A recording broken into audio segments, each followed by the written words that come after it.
கடலை மிட்டாய் சாதாரணமாக ரொம்ப எல்லா இடங்களிலும் எளிமையாக கிடைக்கக்கூடிய கடலை மிட்டாய்.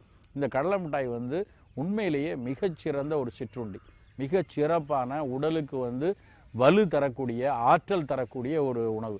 ஆனால் அது இன்றைக்கி எங்கேயும் ரொம்ப ஒரு அழகான வண்ணமயமான ஒரு பேக்கிங்கில் பண்ணி மிகப்பெரிய விளம்பரங்களோடு வர்றதே இல்லை. ஆனால் அந்த கடலை மிட்டாய் எடுத்திங்கன்னா புரதச்சத்துள்ள உணவு இருக்குது, எந்த விதத்துலேயும் கெட்டு போகாமல் இருக்குது. அதுக்குன்னு இப்போலாம் கெமிக்கல்கள் சேர்க்கப்படுறதில்லை. அதில் சேர்க்கக்கூடிய வெல்லத்தில் நிறைய இரும்பு சத்து இருக்குது. அதில் நிறைய கடலை மிட்டாயில் வந்து அது சீரணிப்பதற்காக சுக்குத்தூள் போட்டு செய்வாங்க, அந்த சுக்கு உடலுக்கு நல்லது. இப்படி பல நல்ல விஷயங்கள் அதில் இருக்குது. அதில் டிரான்ஸ்ஃபேட்ஸ் இருக்காது. மற்ற உணவுகளில் ஒரு பெரிய மில்க் சாக்லேட்ஸ்லாம் இருக்கக்கூடிய சில கேடுகள் கூட இந்த கடலை மிட்டாயில் இருக்காது.